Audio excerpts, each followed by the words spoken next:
Vamos a ver muchos temas ahora. ¿Cómo aparece en Instagram? La etiqueta. La verdad son muchos temas, y no es que sean tantos temas, es un tema, sino que hay la terminología es específica de los procesos, ¿sí? Y los procesos van a ser antagónicos uno de otro, ¿sí? Van a ser uno antagónico al otro. Entonces, vamos a empezar a ver lo que son trastornos hemodinámicos o alteraciones hemodinámicas. Y para resumir todo lo que vamos a ver, está en este párrafo, ¿sí? Entonces, los vasos sanguíneos, ¿dónde se van los trastornos hemodinámicos? El sistema vascular específicamente, y pues los vasos sanguíneos con frecuencia están sujetos a que puedan tener traumas de diversos grados, ¿sí? Entonces, la hemostasia, porque todos los que están en negrilla son los que vamos a ver, ¿sí? Son la terminología, y uno va a ser contrario al otro, póngale cuidado. La hemostasia es el proceso de coagulación de la sangre, ¿sí? Que previene ¿qué? El sangrado excesivo después del daño de vasos sanguíneos. ¿Listo? La hemostasia inadecuada puede provocar una hemostasia inadecuada puede provocar una hemorragia, ¿sí? Y la hemorragia se para con la hemostasia. ¿Bien? Entonces aquí tenemos dos procesos que son antagónicos. ¿Qué pasa con la hemorragia? El problema es que obviamente si hay hemorragia no llega suficiente sangre al tejido, entonces hay lo que es una disminución en la perfusión y puede provocar a una disminución en el volumen del plasma sanguíneo, llevando a una hipotensión, y si hay una disminución del volumen sanguíneo en el cuerpo, lleva a un choque. ¿Sí ven? Entonces aquí ya vamos asociando todo. Por el contrario, una hemostasia es normal, ¿sí? Un proceso de reparación a una hemorragia, pero cuando esta es exagerada, se convierte en un proceso que causa trombos, y ese proceso se llama trombosis. ¿Listo? Y de ese trombo se puede desprender algo que va a migrar y se va a llamar un émbolo. ¿Listo? Y que finalmente ese émbolo llega a un área de menor calibre, el cual puede ocluir los vasos sanguíneos y se va a convertir de nuevo en un trombo. Y cuando ese trombo llega, ocluye lo que es la perfusión tisular y causa lo que es un infarto. Y ese infarto puede llevar también a lo que sería la muerte. Entonces, lo que se sale del trombo, que se convierte en émbolo, se va a llamar un tromboémbolo, porque el origen es un trombo. A veces los émbolos que viajan por el sistema, por los vasos sanguíneos, no pueden ser directamente originados de un trombo, sino que vienen de otras áreas, ¿sí? O pueden ser exógenos. Ya vamos a ver los ejemplos. Y todas estas alteraciones vasculares hemodinámicas generalmente nos llevan a lo que se da por muertes, bueno, en países a nivel general, no podemos decir solo desarrollados. Infarto al miocardio, embolia pulmonar y accidentes cerebrovasculares, es lo más común que se ve, sobre todo a nivel de humanos, poco evidenciado en lo que es medicina veterinaria. Entonces ahí está el resumen de todo. ¿Listo? Bonito, entonces vamos a ver cada uno.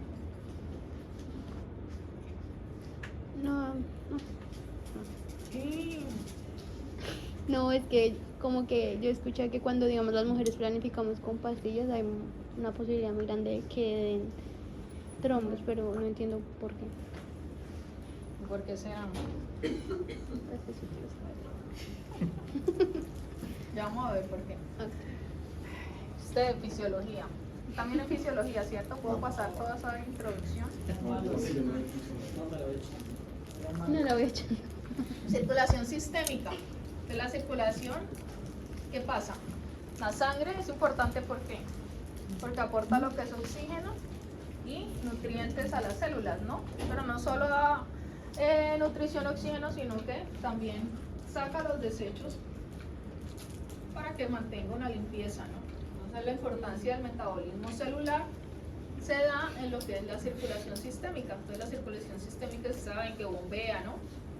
Tenemos el corazón, la parte izquierda bombea hacia la parte sistémica toda la irrigación de los órganos, porque trae la sangre oxigenada de los pulmones y va por todo el sistema, llega a la microcirculación allá, intercambio capilar, y sale hacia la parte venosa y sube por la parte derecha y llega y vuelve su proceso, ¿sí? Pues eso es lo que sería a nivel de grandes rasgos lo que es circulación.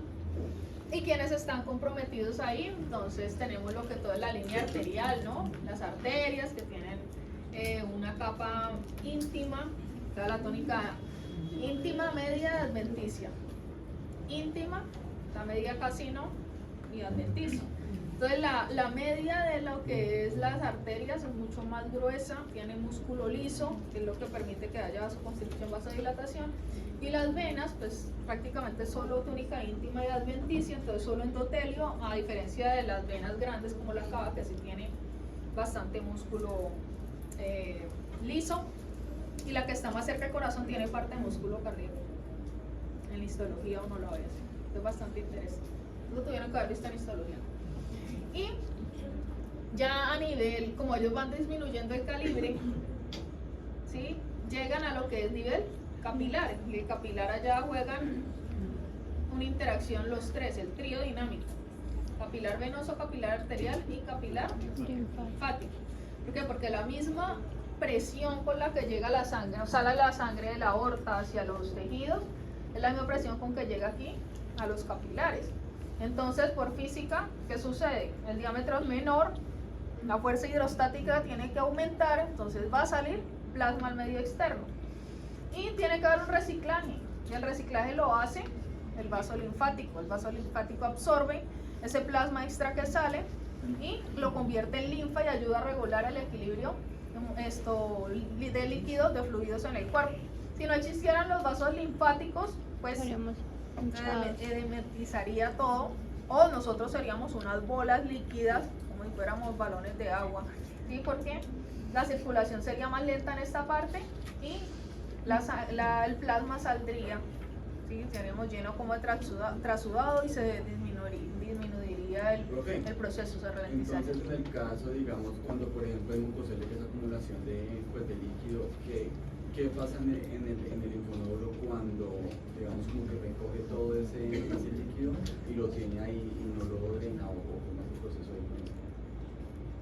¿Qué pasa cuando se retiene? ¿Cómo así? Sí, o sea, ¿por qué retiene un linfonódulo líquido? Un ejemplo. El mucosele, por ejemplo, que es acumulación de líquido, lo que usted decía ahorita. Yo creo que ya más adelante le voy a responder ya con el gráfico bien, porque van a ver dentro de los 4 mecanismos del edema, el último es alta alteración de vasos linfáticos. Bueno, y ahí voy a dar un ejemplo de eso para aclarar mejor. Entonces otro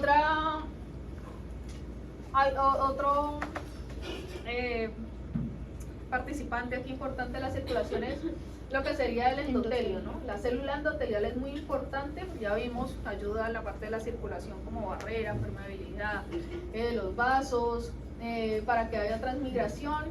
Entonces, para que mantenga la distribución de los fluidos, debe ser el flujo sanguíneo, el flujo intersticial, la homeostasis para que se dé el equilibrio, en la inflamación, que ya lo vimos anteriormente, libera factores de crecimiento también, que también ya lo vimos, y ayuda a la fibrinólisis. Y están a nivel capilar los 3 tipos de capilares, que también es su histología. Están los capilares continuos, los fenestrados y los sinusoidales, ¿no? Que son los que permiten, dependiendo del lugar donde estén, pues la fisiología de sus células, ¿no? Los continuos, pues no permite el paso de nada. Los fenestrados de pequeñas moléculas y estos sinusoidales, que están en el hígado, que están en la médula ósea, son los que ayudan el paso de células fácilmente de un lado a otro. La médula ósea necesitan para la migración, ¿sí? Y en los sinusoides hepáticos también para las grandes moléculas, por el metabolismo hepático. ¿Los fenestrados qué es lo que hacen? ¿Los fenestrados qué es lo que hacen? Ayudan el paso ayudan el paso de pequeñas moléculas aquí. Ellos van a estar no tan pegaditos, o van a tener como si fueran huequitos, porosidades en el mismo endotelio para que pasen la misma membrana. Tenemos lo que es ese trío dinámico acá, las arterias, vénulas y el vaso linfático, ¿no? Entonces viene y sale todo ese líquido y lo que hace él es absorberlo. Ya vamos a ver esa interacción, es importante. ¿Y quién sostiene los vasos linfáticos? ¿Quién sostiene las células? ¿Quién sostiene las fibras de colágeno? Tejido conectivo, ¿no? Laxo. Y la base de tejido conectivo, de todos los tejidos conectivos, es la matriz extracelular, ¿no? Es esta, que está conformado por hialuronano y hialuronato, que está conformado por esos cepillitos de proteínas que se llaman proteoglucano, y cada hebrita de ese cepillo son los glucosaminoglucanos, ¿sí? Esto también sería histología básica para recordar. Y ya en la parte fisiológica debe haber una distribución de los fluidos para que haya un equilibrio de la homeostasis. Entonces, ¿dónde están los fluidos en el cuerpo? Nosotros somos entre un 60, 70 a casi 80% de líquidos, ¿sí? Entonces, ¿dónde están distribuidos? ¿Dónde tenemos líquidos nosotros? Están obviamente dentro del plasma sanguíneo, están a nivel linfático, están a nivel del intersticio, ¿sí? Y están dentro de las mismas células. Entonces, están en 3 compartimentos: a nivel celular, a nivel intersticial y a nivel plasmático. Que hay unas presiones específicas en cada uno para que mantenga esos equilibrios, ya los vamos a ver más adelante, que es la ley de Starling. Y aquí un ejemplo de los vasos sanguíneos, cuando son continuos, mantienen una presión siempre a las paredes. Y en cuanto a los vasos linfáticos, ¿cómo absorben ellos? Mire que ellos, como son los endotelios, son muy parecidos a las vénulas. Ellos tienen unos espacios los que permiten que entre el líquido, ¿sí? Y circule, ¿vale? Entonces esa es la característica de ellos. Ahora sí, después de ese resumen de fisiología y histología, trastorno hemodinámico.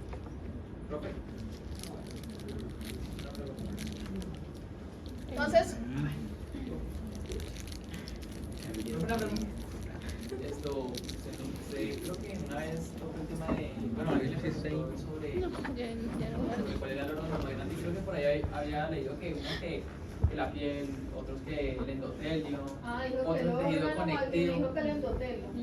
otros que digamos, pues, o sea, ¿cuál sería la respuesta correcta para eso? O sea, ¿cuál es el órgano como más grande? Lo Porque el mismo que endotelio... le respondí a ese compañero, que me dijo que el endotelio era el órgano más grande. Sí, pero pues, ¿Qué fue lo que le respondí? no, pues si estamos en ese término, se dijo que sería tejido conectivo, porque era Porque me dijo que el órgano más grande, y el endotelio, que es un órgano. endotelio es un tejido, un órgano, diciendo por ahí. Entonces, si me está diciendo tejido, el tejido más grande es tejido conectivo. El órgano más grande ya sería la piel. Pero sí, o sea, usted tiene que saber, como le dije yo a él, tiene que saber preguntar y no comer cuento. Que, por ejemplo, usted encuentra que el órgano más grande es el endotelio. El endotelio es un tejido, no un órgano. Entonces, un tejido epitelial simple, plano, que está cubriendo internamente todo lo que son vasos sanguíneos y vasos linfáticos.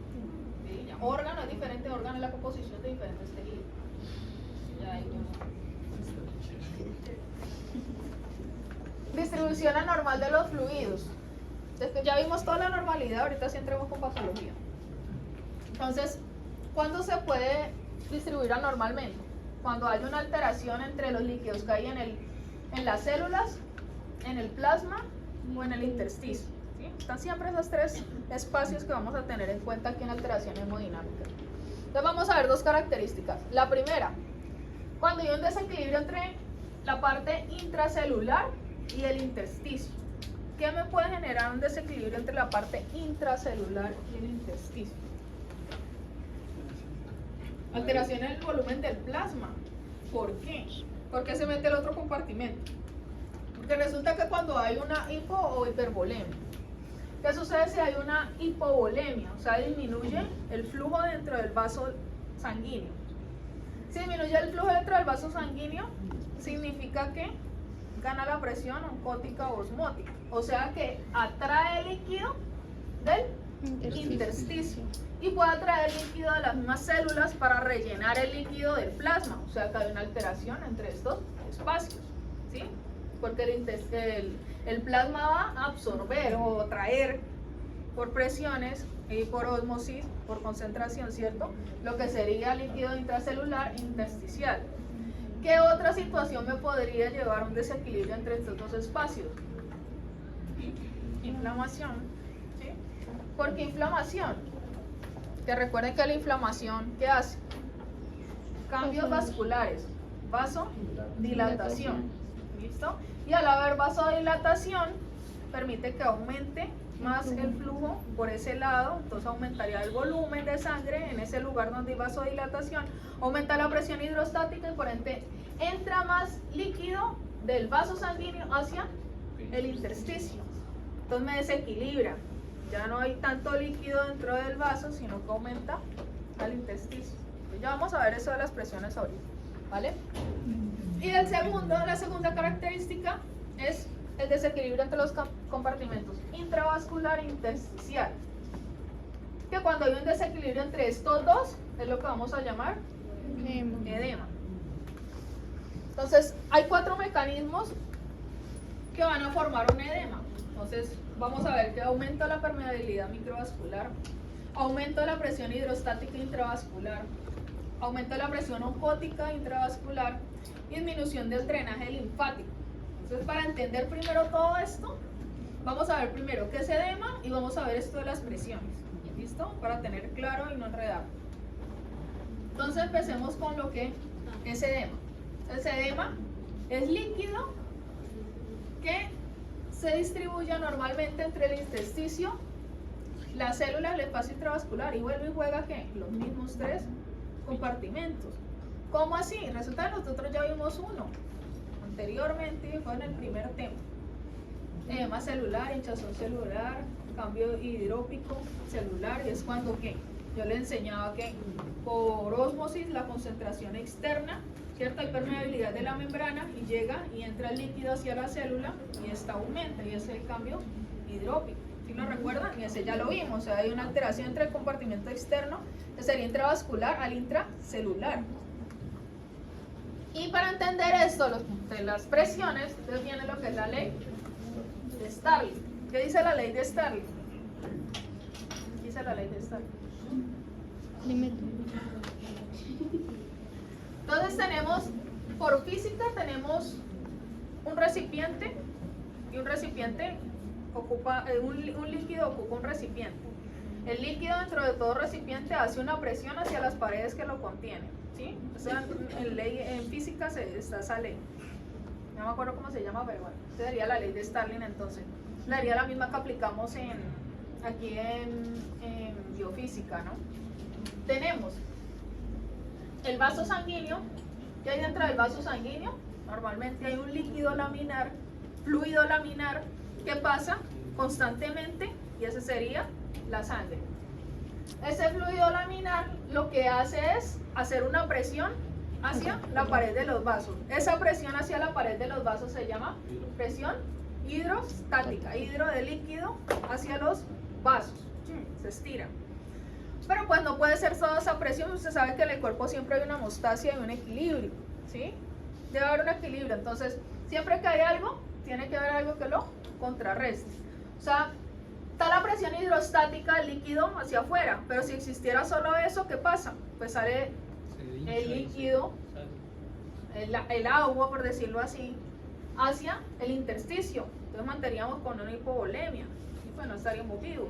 Tiene que haber en la fisiología normal una presión que contrarreste la presión hidrostática y llega la presión osmótica u oncótica, que es la presión contraria a la hidrostática. ¿Quién hace la presión oncótica o osmótica? Las proteínas que están en el plasma. Por ejemplo, la albúmina es muy importante, lo que les decía en el artículo. La albúmina es la proteína plasmática más grande, de mayor peso molecular que hay. Y lo que hace ella es hacer una presión contraria a la hidrostática, atraer líquidos, aumentar la concentración interna para atraer líquido del intersticio hacia el vaso sanguíneo, hacia el área intravascular. ¿Listo? Entonces ella contrarresta, ¿por qué? Por ósmosis la concentración es mayor, entonces lo de afuera hacia dentro del vaso, pero al mismo tiempo El líquido está contrarrestando esa presión con la hidrostática, haciendo presión del mismo líquido hacia las paredes. Entonces ahí viene un equilibrio de presiones. Cualquier desequilibrio de esas presiones va a causar lo que es una alteración hemodinámica. ¿Listo? Entonces ya sabemos, hidrostática, la que viene intravascular hacia las paredes, o sea, hacia el intersticio. Y osmótica o oncótica, que es la misma, es de afuera hacia adentro, o sea, del intersticio hacia intravascular. ¿Ok? Entonces ya quedó claro eso. Entonces, ¿qué sucede? Vamos a tener unos tipos de edema que sería, por ejemplo, el edema intersticial, que es cuando gana la presión hidrostática. Entonces sale líquido y se acumula en todo lo que es el intersticio. ¿Qué es el intersticio? Lo que sostiene, ¿no?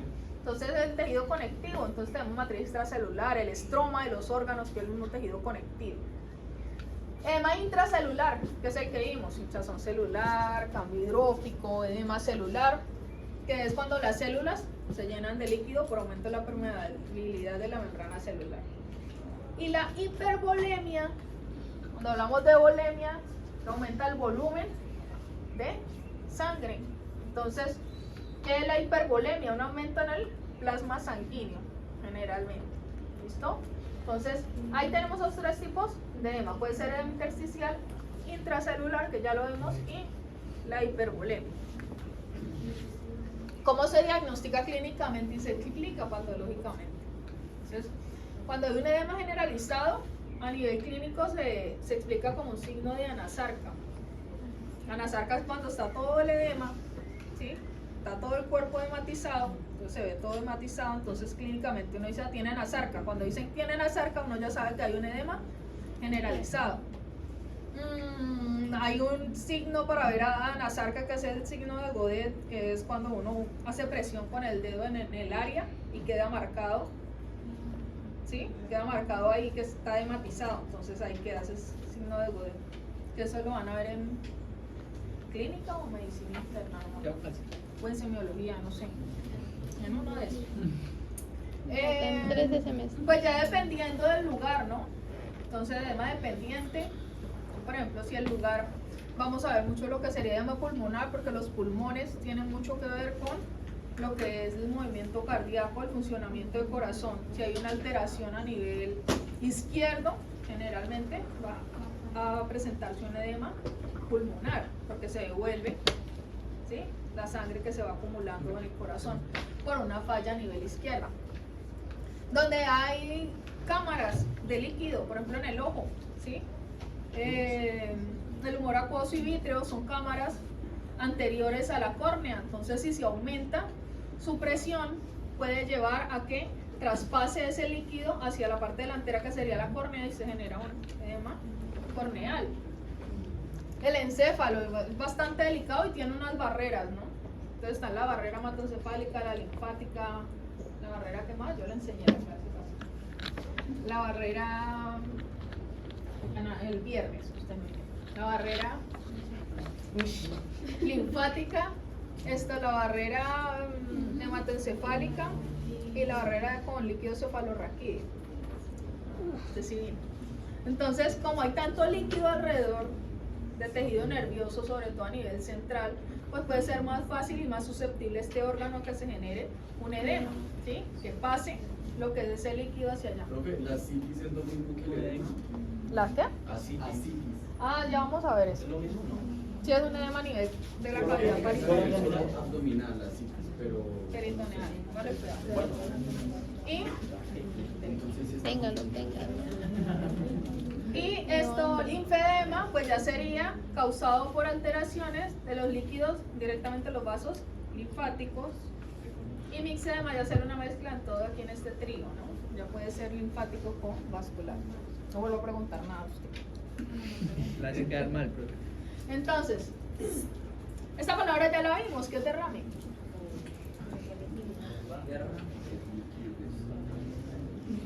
¿Qué es?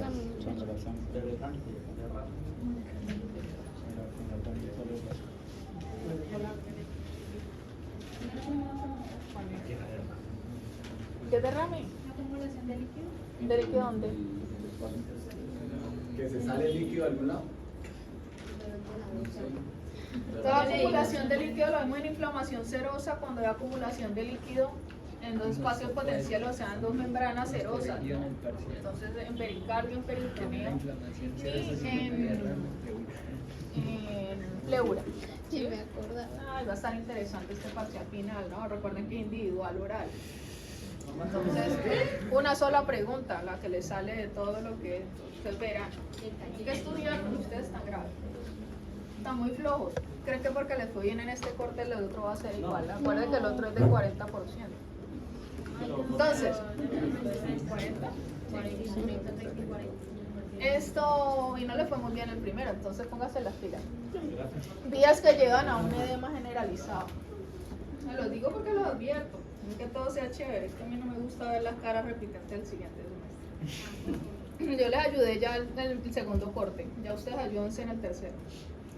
Edema generalizado. Entonces, ¿por qué se daría un edema generalizado? Toda la alteración fisiológica de la circulación. ¿Por qué? Ahí dice. ¿Quién bombea la sangre? El corazón. El corazón, ¿cierto? Si el corazón deja de bombear bien la sangre, o sea que hay una falla cardíaca, ¿qué sucede con la sangre? Pues Ya no va a circular bien. Si no circula bien, el primero que tiene alteraciones allá en la microcirculación, ¿sí? Porque allá empieza a estancarse, ¿sí? Porque no fluye y allá queda, no hace presión para que siga de la capilar arterial a capilar venoso, pues empieza a acumular, se empieza a acumular la sangre ahí. Y si se acumula, ¿qué presión aumenta en el volumen? Se aumenta el volumen del plasma, ¿qué presión aumenta dentro del vaso? La presión hidrostática, ¿sí? Entonces al salir líquido del intravascular al intersticial se genera lo que es un edema. Una situación. La segunda, si hay una falla cardíaca, pues los órganos empiezan a dejar de recibir suficiente sangre, o sea, no se recibe suficiente sangre ni oxígeno. Entonces, uno de los órganos que empieza a alertar sería riñón. ¿Sí? Riñón, ¿por qué? Porque riñón viene y ¿qué sucede? Cuando él empieza a recibir disminución en la perfusión sanguínea, libera lo que es renina, ¿no? Libera renina, entonces empieza a activarse el sistema renina, angiotensina, aldosterona, lo que va a hacer que se dé una retención de sodio y agua. Lo mismo sucede en una falla renal y al haber esa retención lo que hace es subir la volemia, o sea, hay una hipervolemia en ese momento nomás. Y al haber una hipervolemia aumenta el flujo sanguíneo y lo que aumenta es la presión hidrostática, entonces se convierte en un ¿listo? Está el sistema renina, angiotensina, aldosterona. Lo que viene es que cuando el flujo sanguíneo disminuye, se alerta allá en el aparato juxtaglomerular las células y liberan lo que es la renina. La renina va por el plasma, ¿cierto? Por la circulación, y en la circulación están estas proteínas también circulando. Son proteínas que produce el hígado. Entonces se une con una proteína que hay por ahí que se llama angiotensina. Al unirse esa renina con la angiotensina se convierte en una proteína activada que se va a llamar angiotensina 1. Y ella sigue por la circulación y se une a unas proteínas que también se liberan gracias a la baja perfusión sanguínea allá a nivel de pulmón y del mismo riñón, y liberan lo que sería lo que es la ECA, ¿no? La enzima convertidora de angiotensina. Entonces esa enzima convertidora llega y, como su nombre lo dice, se une a la angiotensina 1 convirtiéndola en angiotensina 2. Y esa angiotensina 2 lo que hace es venir, primero, estimula allá a la corteza de la glándula adrenal para que libere lo que es aldosterona, ¿sí? Y la aldosterona hace que en el túbulo esto se haga la reabsorción de sodio y cloro, se libere más potasio y se haga la reabsorción de agua también. Entonces aumenta la volemia. La angiotensina 2 también viene y estimula lo que es sistema nervioso, ¿cómo? A nivel endocrino y a nivel simpático. ¿Por qué? Porque a nivel endocrino viene y va hacia el lóbulo posterior de la hipófisis, que sería la neurohipófisis, y hace que secrete la vasopresina o ADH, ¿sí? Y esta lo que hace es que en el túbulo colector retenga lo que es principalmente o solamente lo que es agua con ella. Entonces agua más agua aumenta la volemia, el sodio también ayuda a que aumente la concentración en el plasma y atraiga agua del intersticio y ayude a la volemia. Entonces todo estás haciendo que aumente el líquido dentro del vaso sanguíneo. Y también a nivel nervioso lo que hace es estimular los receptores que ya están en el callado aórtico y las carótidas comunes, que son receptores simpáticos que están pendientes de la volemia, son las células especializadas que si la volemia disminuye hace que le cause una vasoconstricción para que aumente la presión y pueda circular la sangre en todo. Entonces eso es lo que hace precisamente esta enzima convertida, que sería la angiotensina 2, y me lleva a un aumento de esa volemia, pero que finalmente en el momento va a ayudar porque va a llevar suficiente sangre a los tejidos, pero si se mantiene lo que va a hacer es que aumente la presión hidrostática constantemente y me genere lo que sería un edema. Y luego vuelve y juega porque eso es un feedback negativo. Aumenta el edema, disminuye aquí, llega a una falla, se libera lo que es sodio, se libera lo que es agua, entonces pasa lo que es ese líquido al plasma sanguíneo y vuelve y sale, que es lo que hace, por ejemplo, el medicamento que se coloca cuando hay edema, que actúa en el asa de Henle, o en el túbulo, ¿cómo es que se llama? ¿Un antidiurético? ¿Flumosil? ¿No? ¿Un antidiurético? ¿Flumosil? No, pero no, sí, es furosemida. Furosemida. Entonces ella lo que hace precisamente permitir que siga saliendo ese líquido, y al salir ese líquido, ¿sí? Lo que hace es que baje la volemia, entonces todo lo que está en el intersticio, que es el edema, vaya hacia la parte intravascular, por eso es que disminuye el edema y sigue saliendo el líquido, pero entonces ahí vuelve y juega porque si se aplica por mucho tiempo sale, entonces baja la volemia, entonces vuelve otra vez. ¿Sí? Tiene que mantener ese equilibrio, ahí es la situación patológica de esto. ¿Qué más puede causar un edema aparte de esta falla, ya sea a nivel cardíaco o falla renal? Que es lo que les decía yo también en el caso, manteniendo un corticoides constante causa una falla renal. Al haber falla renal ya no hay retención, por ejemplo, de albúmina, y la albúmina sale, y por eso es que ese paciente tenía hipoalbuminemia y no le pusieron cuidado y tenían que haberlo analizado mejor. Una malnutrición, ¿sí? No permite una formación constante de proteínas plasmáticas derivadas del hígado. Una alteración hepática va a disminuir la producción de ellas, como sería proteínas como la albúmina, ¿sí? Y síndrome nefrótico, pues sería una falla renal.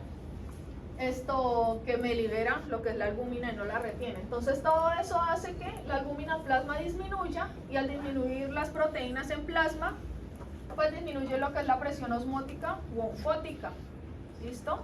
Entonces lo que hace es que esa presión, al disminuirla, va a generar también un edema. ¿Pero por qué genera un edema si la presión oncótica es la que atrae el líquido del intersticio? ¿Por qué? Porque si disminuye la presión oncótica o osmótica, pues gana la otra. ¿Cuál es? La hidrostática. Entonces sale el líquido de lo que es la parte intravascular hacia el intersticio y forma lo que es edema. ¿Listo? Ese proceso es el del edema. No más. Es el juego entre lo que es líquido del intersticio, líquido a nivel intravascular. Si uno sale de un lado, el otro, ¿por qué sale de un lado? Porque el otro sale del otro lado. Debe haber fallas entre los que bombean, entre los que retienen o entre los que forman esas proteínas que mantienen esta presión contraria a la hidrostática. Entonces empezamos con los cuatro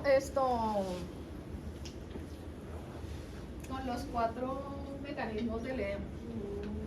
Entonces, el primero, aumento de la permeabilidad microvascular. ¿Qué puede aumentar la permeabilidad microvascular? Entonces, para tener una idea de la permeabilidad microvascular, si hablamos de la microvasculatura, estamos hablando de principalmente los capilares, ¿no? Allá donde ellos solo tienen endotelio, porque la túnica íntima es la única que van a tener, no tienen ni media, ¿sí? Porque no van a tener músculo, porque entonces ¿cómo hace para que llegue ese líquido y salga y sea absorbido por los vasos linfáticos? Solo tienen endotelio. Cuando hablamos de permeabilidad, cuando hablamos de la vasculatura, recuerden esta imagen como la piedra pómex. ¿Sí han visto la piedra pómex, no? Una piedra que es bastante porosa, que si se pone bajo el agua, pues no va a salir rápidamente agua así como acá. Tienen que esperar un tiempo para que el agua penetre y baje y se disperse por todo y empiece a pasar. Y ya después de un tiempo que ya han encontrado camino y ya el agua pasa mucho más fácil. Entonces es lo que sucede normalmente también con el endotelio como barrera. Tiene que haber algo que permita rápidamente que no funcione bien como barrera y que pase ese líquido de un lado a otro. ¿Qué puede causar eso? O sea, ¿qué etiologías me aumentan la permeabilidad vascular? Entonces, etiologías como agentes infecciosos, virus, bacterias, riquecias. ¿Qué pasa con ellos? Pues ellos se pegan directamente o lesionan lo que es el endotelio, el endotelio no se toca y va a hacer que pase directamente ese líquido de la parte intravascular al intersticio. Entonces se da edema. Inmunomediadas, ¿sí? Entonces ustedes ya vieron lo que es, por ejemplo, hipersensibilidad tipo 3, que es mediada por inmunocomplejos. Los inmunocomplejos son pesados, entonces ellos van por la circulación, caen y lo que hacen es marcar lo que es el endotelio y pues hace que se dañe, cambia la permeabilidad.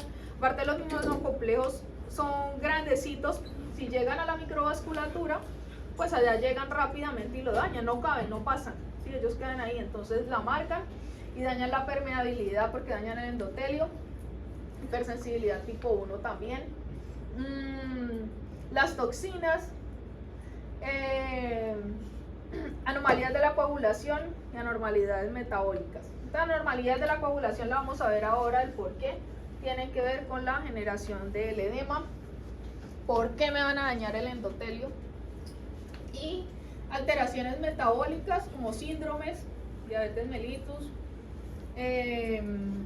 deficiencias de vitaminas como la tiamina. Esto hace que no me dé suficiente nutrición, me dañen lo que es el endotelio y permitan que aumente la permeabilidad, ¿sí? Segundo mecanismo sería aumento de la presión hidrostática intravascular. Entonces aumenta la presión hidrostática, pero ya no es porque se dañó el endotelio y permitió que pasara, sino que ¿qué hace que la presión aumente en sí? ¿Qué puede hacer? Entonces, un aumento, por ejemplo, en la vena porta, que me causa hipertensión, ¿qué me va a aumentar esa presión hidrostática en la vena porta? Insuficiencia cardíaca derecha. ¿Por qué? Se dañó, por ejemplo, la mitral, o hay una dilatación a nivel ventricular, es el derecho, ¿sí? o la válvula pulmonar, sea que no abre bien o que no se cierra bien, ¿sí? Puede causar estenosis o regurgitación. La sangre se va a mantener y ya va a llevar un tiempo en que se empieza a devolver y a devolver. ¿Por dónde se devuelve? Por la parte venosa. Entonces llega y la más afectada sería la vena porta. Entonces empieza una hipertensión portal. ¿Qué hace que esa sangre se devuelva? Que me da una congestión venosa. Pues lo que va a hacer es que aumente ¿qué? La presión hidrostática. Entonces se genera lo que es un edema. ¿Qué otra situación me puede causar un edema? ¿Sí? Por aumento de la presión hidrostática. Hipertensión pulmonar. ¿Por qué los pulmones pueden aumentar la presión en ellos? Insuficiencia cardíaca, pero del lado izquierdo. Que si se daña la mitral, se daña la válvula mitral, la válvula aórtica, si hay una dilatación o una hipertrofia a nivel ventricular, lo que va a hacer es que no va a bombear y no va a funcionar bien. Entonces la sangre empieza a devolverse, o a mantenerse ahí y empieza a subir. ¿Para dónde sube? ¿De dónde venía la sangre del lado izquierdo? Pues viene de los pulmones. Entonces se devuelve y empieza a aumentar esa presión a nivel pulmonar. Entonces se da lo que es hipertensión pulmonar. Y al haber un aumento de la presión de esos vasos a nivel pulmonar, aumenta la presión ¿qué? Hidrostática. Entonces sale líquido de nuevo del intravascular a intersticio. Entonces se da lo que es un edema pulmonar, ¿no? A causa de una hipertensión pulmonar. Ya puede ser localizada, la obstrucción venosa localizada, que por eso les digo que alteraciones hemodinámicas es todo en patología generalmente. Cuando vean ustedes dilatación gástrica, vólvulos, ¿sí? Vólvulos, dilatación, cuando por ejemplo el estómago se dilata generalmente por consumo, por anafagia, consumo de aire o el metabolismo acelerado, de una fermentación, por ejemplo en rumiantes, crece y lo que hace es hacer presión en los vasos sanguíneos, específicamente en las venas. Entonces llega la sangre pero no sale, entonces empieza a acumularse a nivel venoso. O hay una torsión que se llama también vólvulo, y empieza como a estrangularse el mismo órgano, entonces entra la sangre pero no sale, entonces empieza a acumular la sangre ahí, se va volviendo sangre venosa porque no se está oxigenada y aumenta la presión ahí. Entonces acumula la sangre en un lugar y aumenta la presión hidrostática y se forma lo que es edema. Sobrecarga de líquidos. ¿Qué puede causar una sobrecarga de líquidos? Iatrogénica. Cuando hablamos de iatrogenia, ¿qué significa? Una praxis. La práctica de teoría. Generalmente es causada por algo que uno hace mal, ¿no? En el caso de iatrogenia para sobrecarga de líquidos, ¿dónde estaría? Una aplicación exagerada de líquido intravenoso, cuando se va a aplicar líquidos por deshidratación, por alguna situación, no se hace bien el cálculo, se le coloca más volumen del que necesita el cuerpo del paciente, entonces lo sobrehidrata y al haber más líquido intravascular, ¿qué hace? Aumenta la presión hidrostática, se da el edema. Retención de sodio puede ser también por alteración renal o por consumo excesivo de sodio, o sea, malnutrición. Entonces hace que el sodio sea un ion que ayuda a aumentar la osmolaridad, la ósmosis dentro de la concentración dentro del vaso sanguíneo, entonces aumenta la ósmosis en él. ¿Cómo? Porque aumenta la concentración, entonces a mayor concentración pasa, ¿cierto? Lo que es el líquido intersticial hacia intravascular, y esto lo que hace es que en ese momento pasa lo contrario, aumenta lo que es la oncótica, ¿sí? Cuando está el sodio, pero ¿qué sucede? El feedback negativo, aumenta tanto la presión, saca de aquí, que en algún momento vuelve y se reversa, y lo que hace es aumentar la presión hidrostática y da lo que sea. ¿Sí? Entonces ahí siempre el equilibrio es importante, porque siempre que aumenta una, en contrario va la otra, pero si gana fuerza la otra, ¿sí?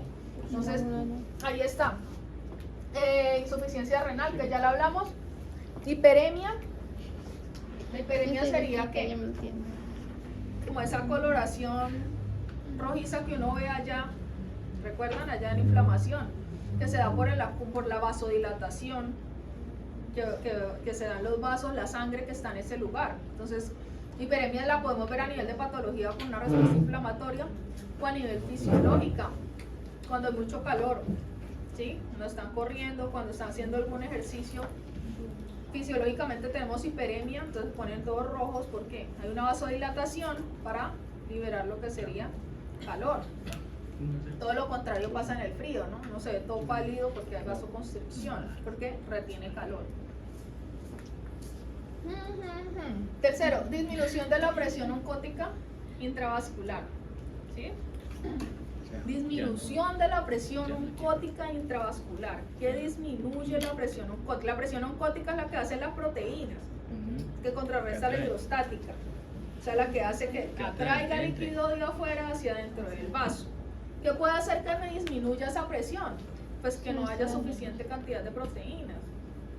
Entonces, ¿quiénes me producen las proteínas? Generalmente El hígado. ¿Quién me retiene las proteínas? El riñón. ¿Sí? Esto es una falla de lo que vimos, falla hepática, me causa una disminución en la producción de albúmina, puede ser también una desnutrición porque no está consumiendo suficiente proteína para mantener ese equilibrio, inanición, que es que ya no me come nada, ¿sí? Enfermedades debilitantes, pues una enfermedad debilitante es una enfermedad que va a mantener una respuesta inflamatoria constante, liberando proteínas y citocinas proinflamatorias como interleucina 1 que causa anorexia. Entonces, una enfermedad debilitante obviamente me va a causar una inanición y una desnutrición. Y ya lo dije, hepática, enfermedad hepática grave. Pérdida excesiva de albúmina, o sea, generalmente por enfermedades renales, por parásitos, ¿sí? Allá a ellos les gusta también alterar todo ese equilibrio de la barrera, bueno, a nivel entérico, o parásitos internos, ¿sí? A nivel vasculares. Enfermedades gastrointestinales que hace que se libere gran cantidad de moléculas, se ve por ejemplo las diarreas osmóticas, ahí sucede esto. ¿Qué más? Quemaduras graves. ¿Te han visto cuando hay una quemadura? ¿Qué pasa cuando uno se quema? Una quemadura de segundo, tercer, cuarto grado ya. ¿Ahí hasta cuarto grado? No, solo hasta tercero. Qué pecado. Cuando hay una quemadura ya a partir del segundo grado, ¿qué es lo que sucede? Viene y empieza a secretar como un líquido, ¿no? Amarillento. Ese líquido es un trasudado, porque se dañó todos los vasos sanguíneos que hay en la piel y empieza a aumentar esa presión hidrostática, sale lo que es el plasma y salen proteínas de gran tamaño que sería la albúmina, que es la que da esa coloración como amarillenta y como esa textura como pegajoso, ¿sí? Esa es la albúmina. Entonces, en una quemadura grave, dependiendo de si es extensa, pues se va a perder bastante líquido y bastante proteínas. Entonces, esto me va a generar al mismo tiempo un edema en el área, porque hay una lesión y hay una respuesta inflamatoria y todo. Intoxicación por agua, ¿no? Se puede intoxicar por agua, no porque tenga bacterias, ¿no? O porque tenga sustancias tóxicas, sino porque toma mucha agua. Intoxicación por agua. Si toma mucha agua, ¿qué hace? Hace que el funcionamiento renal pues aumente y también permite una retención grande de líquido, aumenta la presión, la volemia, aumenta la presión hidrostática, entonces aumenta lo que se genera, lo que es edema. Y lo que sucede también, el problema es que causa, como hay mucho líquido dentro del plasma, pues causa una hemodilución, se diluye, va teniendo menos concentración de eritrocitos, y no es que los mate o algo, sino que hay más porcentaje de plasma, ¿sí? Del volumen normal. Al haber más concentración, las células como los eritrocitos acuerde que es un espacio de ellos intracelular, la concentración es mayor afuera, o sea que sale el líquido dentro de la célula hacia la parte externa, entonces se va dañando, ¿sí? Se va diluyendo y va disminuyendo su cantidad, entonces da la hemodilución, lo que dice ahí, ¿sí? Y pues esa toxicidad por sal, retención de sodio también hace lo mismo, vuelve ese feedback. Aumenta la concentración, atrae líquido del intersticio, pero al mismo tiempo que va aumentando esa volemia, haciendo que pues, pueda aumentar la hidrostática y sea lo que es. ¿Sí? Entonces, eso siempre va a estar en un entrizal, en un juego de todo eso, de esas presiones. Y la última que sería disminución del drenaje linfático. Entonces, aquí creo que ¿qué sucede? Para que haya disminución del drenaje linfático es que hay una falla en estos vasos, ¿sí? En los vasos linfáticos, que son los que vienen y absorben para que recircule todo este plasma que salió y no se pierda, ¿sí? Porque si no están ellos, entonces el plasma empieza a acumularse acá y se dan esas hematizaciones grandes. Por ejemplo, aquí en obstrucción o compresión linfática. Una obstrucción o una compresión la pueden dar masas, ¿sí? O neoplasias, pues son grandes, empiezan a crecer y a ocluirlo, no permitiendo que ellos absorben y circule la linfa. Puede ser, por ejemplo, que hubo un daño, lo lesionó, sí, causó una fibrosis, ya con fibrosis el funcionamiento no vuelve a ser igual en un órgano. O puede ser, por ejemplo, lo que son esos parásitos que les gusta ir por la linfa, las filiarias. En humano, bueno, en veterinario tenemos filiarias, les gusta más por la parte sanguínea, como las dilofilarias, ¿no? Que ellas llegan y se acumulan, sobre todo reposan en el corazón. Pero en humanos hay unas que son de linfa. No sé si han visto, eso es en África. En África, tristemente, y de todo, ¿no? Pero esto, sí, pues a nivel microbiológico es maravilloso, pero pues peligrosísimo.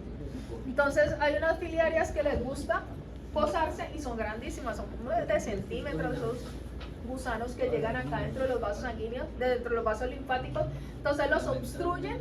Y como los obstruyen, ¿ustedes han visto la elefantiasis? ¿La qué? La enfermedad de elefantiasis. ¿Sí? Ustedes buscan Sí. elefantiasis en Es que humanos, se le crece, van a aparecer sí, que sí. tuvieran una pata de elefante, porque es un pie, una pierna toda hematizada, queda grande, y no solo elefantiasis en miembros, sino en todas partes. Ustedes van a ver allá esas imágenes. Y es tenaz, ¿por qué? Porque se da así de ese tamaño y se ve todo como líquido. Busquen por ahí, para eso tienen el celular.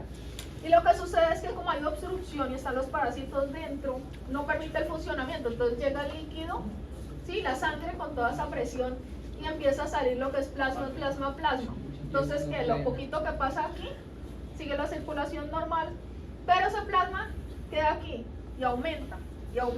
Y se mantiene. Pues entonces por eso se hematiza lo que es ese lugar donde está la obstrucción, y queda esa característica de un pie gigante ahí, o donde esté la obstrucción, ¿sí? Sea el órgano que esté.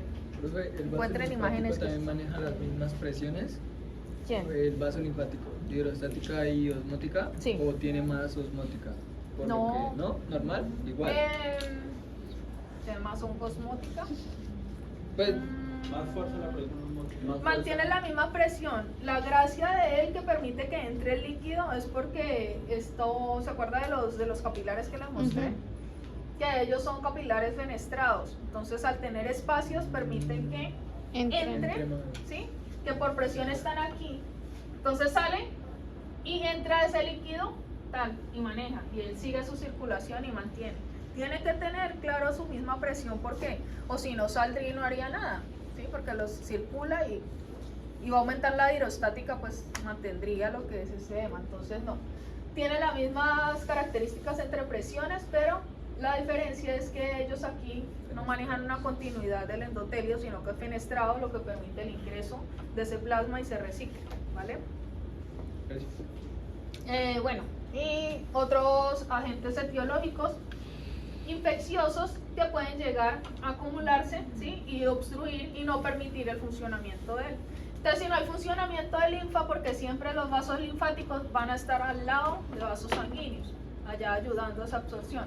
Si no están, pues se da lo que es el edema, ¿sí? En este caso ya no sería por desequilibrio de esas presiones, sino por diámetro, que lo que va a hacer es que aumente esto, salga por fuerza. Bueno, si la hidrostática sale acá y sale lo que es ese plasma y no se retiene y no circula y se queda ahí atrapado. Es real. Busquen elefantiasis, interesante. Ya terminamos los 4 mecanismos, pero recuerden también que siempre va a estar como importante lo que es retención de agua y sodio, ¿no? ¿Por qué? Porque el riñón juega un papel bastante grande en todo lo que es el equilibrio intravascular con el equilibrio intersticial.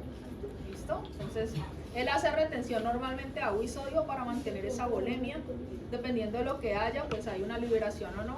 Y si hay un daño en él, siempre se va a ver reflejado en esa hipovolemia o deshidratación ya del paciente. Entonces, ¿cómo vamos a ver? Ya vemos características. 2 minutos yo tomo agua y sigo. ¿Cómo